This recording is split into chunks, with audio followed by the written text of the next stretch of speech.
Morning Joe is a weekday morning talk show on MSNBC, with Joe Scarborough discussing the news of the day in a panel format with co-hosts Mika, Brzezinski and Willie Geist. It was created as the replacement for Imus in the Morning, which was cancelled in April 2007 after simulcasting on MSNBC since 1996. It airs from 6 a.m. to 9 a.m. Eastern Time. History: Morning Joe began as a fill-in program after Don Imus in the Morning was cancelled. Former Florida Congressman Joe Scarborough, then host of the primetime MSNBC program Scarborough Country, suggested the idea of doing a morning show instead. He put together what would become Morning Joe with Scarborough Country executive producer Chris Licht and screenwriter John Ridley. On May 9, 2007, the show debuted as one of a series of rotating programs auditioning for Imus's former slot, with Scarborough joined by co-hosts Mika, Brzezinski and Ridley. Scarborough had personally asked Brzezinski to co-host with him the night before the first audition, while she was a cut-in presenter during MSNBC's primetime schedule on a freelance basis. Ridley quickly dropped out as main co-host but continued as a regular guest, while Willie Geist was tapped as co-host. The program permanently took over the slot in July 2007, though the decision was not officially announced until that October. During the first quarter of 2009, Morning Joe earned higher ratings in the age 25 to 54 demo category than CNN's competing program, American Morning. It still had fewer viewers overall. Both programs finished behind Fox News's Fox and Friends during the same time period. By March 2010, the show's ratings remained behind those of Fox and Friends, but surpassed its other cable competitors American Morning, Morning Express with Robin Meade, and Squawk Box. On June 29, 2009, along with the rest of the network, the show launched in 1080i high definition. On April 29, 2013, the show began using new 16:9 aspect ratio friendly graphics. This comes as MSNBC made the transition to broadcasting in 16:9 letterbox on its standard definition channel. While presented in 16:9, though, most graphical elements remain inside the 4:3 safe area. Morning Joe continues to regularly place second in total viewers and younger demographic to Fox and Friends, ahead of other cable news competitors including CNN's New Day. However, Morning Joe, like MSNBC overall, ranked behind CNN's counterpart programming during short stints in 2013. Coverage of the 2008 presidential race: the show was broadcast live from Des Moines, Iowa, Manchester, New Hampshire, and Columbia, South Carolina during the 2008 Republican and Democratic primaries and caucuses. Presidential candidates such as Joe Biden, Hillary Clinton, Rudy Giuliani, Mike Huckabee, John McCain, Barack Obama, Ron Paul, and Mitt Romney participated as guests. Sponsorship: beginning on June 1, 2009, Morning Joe was presented as brewed by Starbucks, with the sponsor's logo incorporated into the show's logo. Although the hosts previously consumed Starbucks coffee on air for free, in the words of MSNBC President Phil Griffin, it was not paid placement at that time. The move was met with mixed reactions from rival news organizations, viewed as both a clever partnership in an economic downturn and a compromise of journalistic standards. Target Corporation now also offers a Morning Joe brand of coffee exclusively in its stores, many of which also incorporate Starbucks shops. The Starbucks sponsorship of Morning Joe ended in 2013. Spin-offs: WABC Radio Edition, a radio version debuted in December 2008, carried on WABC in New York City and other Citadel Media-owned and operated stations. Scarborough and Brzezinski host this version, which also replays highlights from the day's television show. For legal reasons, this version is called The Joe Scarborough Show. Scarborough claims that, at least on WABC, the show beat the Glenn Beck program in the New York City radio market's Arbitron ratings. However, despite acceptable ratings, the radio version was put on hiatus in April 2010. Scarborough intends to bring back the show in a revised 3-hour version at an undisclosed time in the future. Way Too Early: on July 27, 2009, Willie Geist began hosting a new 30-minute show, Way Too Early with Willie Geist. It airs on MSNBC at 5:30 a.m. Eastern Time, and serves as a lead into Morning Joe. Geist left the program in October 2012 to co-host the third hour of NBC's Today, though he normally still appears during the 6 a.m. hour of Morning Joe. On May 13, 2013, Brian Shachtman took over as anchor of Way Too Early. He was in turn succeeded by Thomas Roberts on January 13, 2014.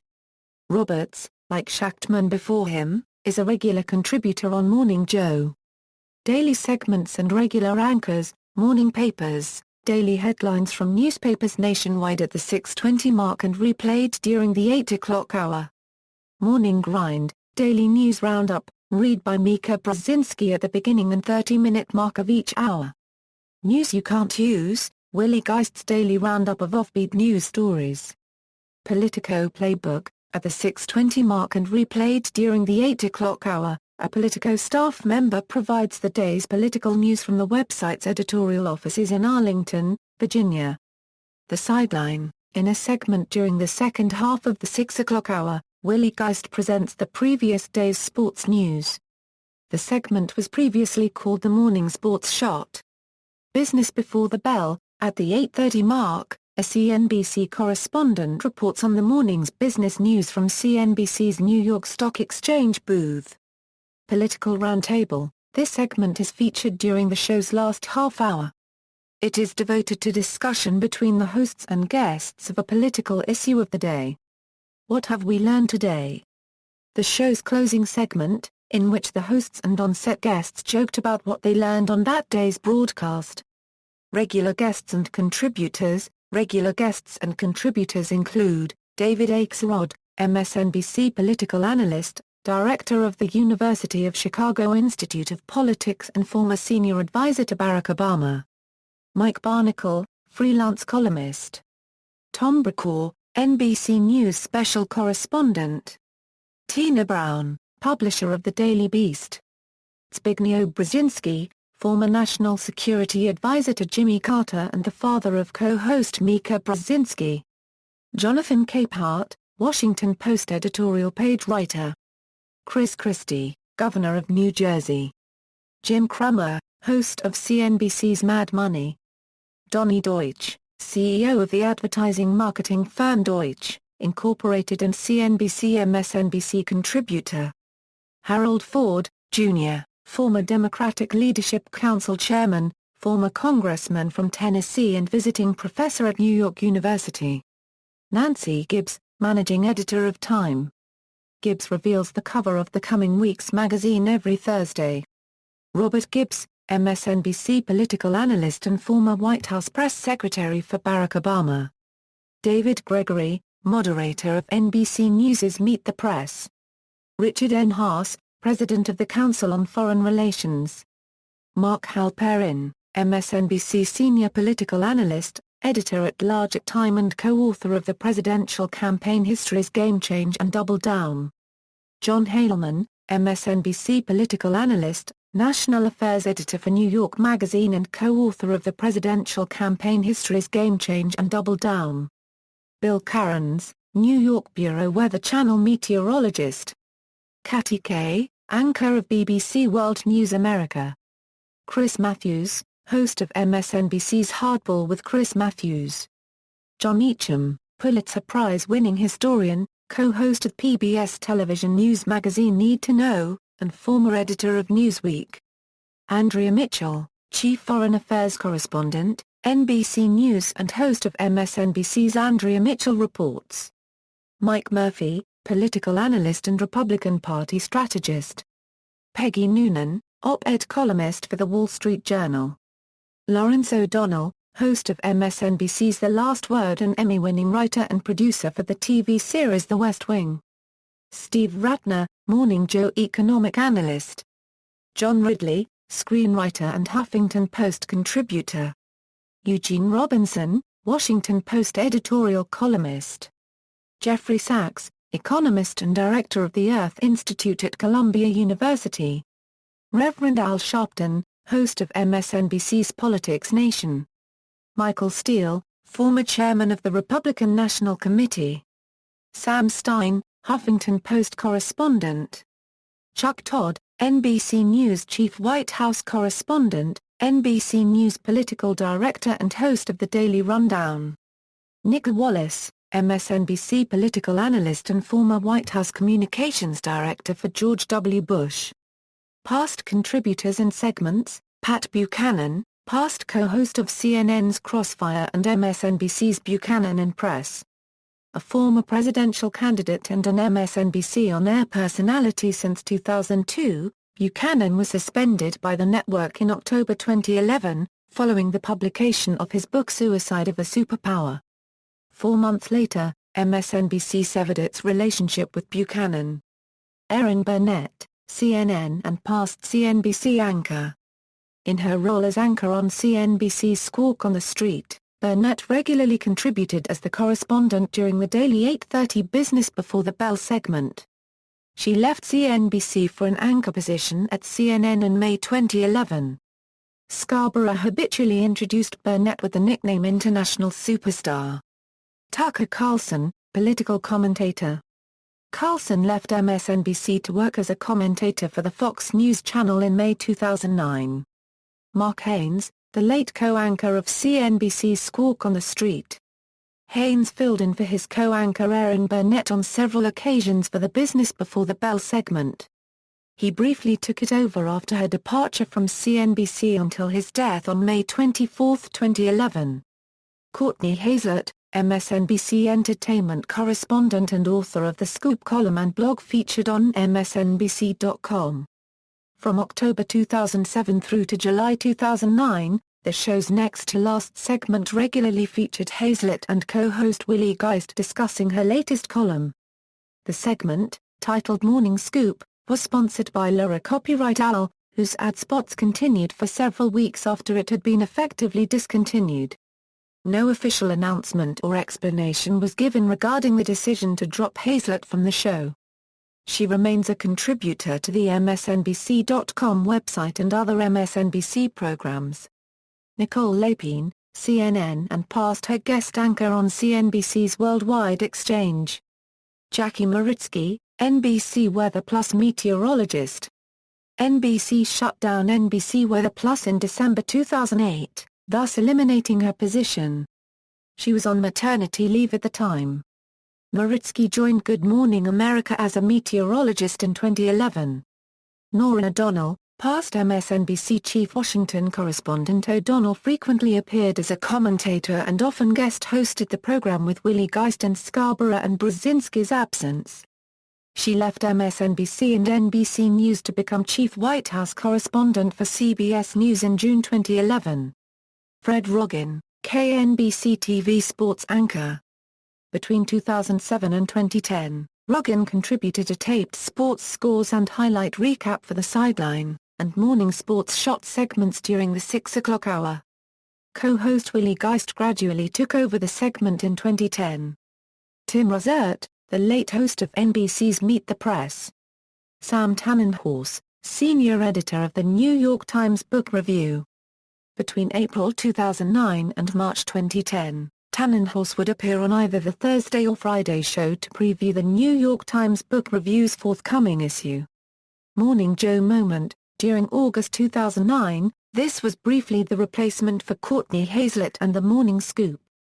It featured a host replaying his or her favorite moment from the day's show. Notable incidents: Chris Matthews messed around comments. On January 9, 2008, the morning after Hillary Clinton's surprise victory in the New Hampshire Democratic presidential primary, Matthews appeared on the show and said of Clinton, "I'll be brutal, the reason she's a U.S. senator, the reason she's a candidate for president, the reason she may be a frontrunner is her husband messed around. That's how she got to be senator from New York. We keep forgetting it. She didn't win there on her merit." The comments, widely seen as grossly sexist and unfair, were criticized by such diverse media figures as Bill O'Reilly, Joy Behar, and Gloria Steinem. They also resulted in protests outside NBC's Washington, D.C. studios, as well as a joint letter of complaint to NBC from the National Organization for Women, Feminist Majority, and the National Women's Political Caucus. Matthews apologized for the comments on the January 17, 2008 edition of his own MSNBC program, Hardball. Expletive incident. On November 10, 2008, Scarborough used the word fuck on air while quoting a story about then-President-elect Obama's incoming Chief of Staff, Rahm Emanuel. Once he realized his mistake, Scarborough repeatedly apologized for his slip of the tongue and explained that he had meant to say the F-word instead. The next day, MSNBC instituted a 7-second delay for Morning Joe. Mark Halperin's dick comment, in reference to a press conference President Barack Obama had the previous day, June 29, 2011, Time editor-at-large Mark Halperin said the president came off as kind of a dick during the previous day's press conference. The word aired uncensored, despite the 7-second delay, when a producer failed to press the button that would have bleeped the word. Halperin issued an on-air apology immediately following a commercial break. The White House subsequently complained to MSNBC about Halperin's remarks. On June 30, 2011, Halperin was temporarily suspended from his duties at MSNBC for slurring the president. He returned as a guest a couple of weeks later. Mika Brzezinski mugged. On December 18, 2008, the show's co-host, Mika Brzezinski, got mugged before coming in to do Morning Joe. Joe Scarborough was visibly and verbally outraged that the hotel they were staying at did not have security outside the door. The show was being taped from Washington, D.C. She said on the show, he wanted $20, and since she only had $6, she was very scared since she felt that I did not have enough. Stunningly superficial. On December 30, 2008, Zbigniew Brzezinski came as a guest to discuss the unfolding Israel-Palestine crisis. Scarborough claimed that Yasser Arafat was offered everything he wanted at the 2000 Camp David summit. This statement provoked Zbigniew to reply, "You know, you have such a stunningly superficial knowledge of what went on that it's almost embarrassing to listen to you." Subsequently, the phrase stunningly superficial has become somewhat of a running gag on the show. Feud with Jon Stewart. On June 3, 2009, The Daily Show host Jon Stewart mocked the Starbucks sponsorship of the program, showing several clips of the Morning Joe cast prominently displaying and complimenting Starbucks products as well as an interview with Starbucks CEO Howard Schultz. Scarborough responded that his intent in discussing the sponsorship was sarcastic, and he suggested that Stewart and his 90 writers did not understand the joke. On June 8, Stewart feigned embarrassment over missing their alleged sarcasm, claiming, "At the time, I thought your jokey manner was just a way of supplementing your shame over the discomfort you feel deep in your soul after extinguishing the last smouldering embers of any of your programma Euro unregistered trademark-s journalistic bona fides. But now, I realize that that wasn't the case." On June 9, Scarborough fired back, referring to Stewart as a very angry guy with a Napoleonic complex. The next day, Stewart and correspondent John Oliver again responded with a skit, involving Stewart impersonating Napoleon and Oliver impersonating an even shorter Arthur Wellesley, Duke of Wellington. After the routine, Jon Stewart joked that he hoped that this would be the end of the feud, since continuing it was becoming expensive for the show. Clash with Rush Limbaugh. During the Obama administration, Joe Scarborough has sought to distance himself from certain elements in the Republican Party. He has criticized Republicans such as Rush Limbaugh who have celebrated President Obama's failed bid to bring the 2016 Olympics to Chicago, saying that Republicans have gone off the deep end. On the October 8, 2009 edition of his radio show, Limbaugh fired back by saying that Scarborough was doing his best impression of a neutered chiclified moderate. Scarborough responded the next day on Morning Joe, faulting Limbaugh for uncritical loyalty to George W. Bush during the president's tenure in office. Scarborough specifically said that Limbaugh had put his testicles in a blind trust for George W. Bush for 8 years. Campaign donation suspension. MSNBC suspended show host Joe Scarborough without pay from the November 22 and November 23, 2010 broadcasts. It had been discovered that Scarborough had made 8 campaign donations to political candidates without management approval during his employment at the channel. This is in violation of NBC News policy, which stipulates that employees must receive permission from the network's president before making campaign contributions. In a written statement, Scarborough said that he agreed with the suspension, apologizing to MSNBC and to anyone who has been negatively affected by my actions. The suspension followed a similar disciplinary action taken against Keith Olbermann, host of MSNBC's Countdown with Keith Olbermann, who had also made unauthorized political contributions. Russell Brand interview. The Morning Joe episode, which aired on June 17, 2013, went viral on the internet shortly after actor and comedian Russell Brand was interviewed on the show. He was there, ostensibly, to promote his forthcoming stand-up comedy tour The Messiah Complex. After being repeatedly referred to in the third person, referred to as Willie Brand and talked about as if he wasn't there and an extraterrestrial, he took the floor with a scathing commentary on what he perceived as a lack of professionalism and manners demonstrated by the interviewers. He appeared to confuse the other guests with his direct, plain-speaking dialogue. In a final apparent attempt to offer an olive branch of humor to the show's host Mika Brzezinski, Brand quipped this woman is a shaft grasper after she appeared to nervously, and suggestively, stroke her water bottle. References. External links. Official website.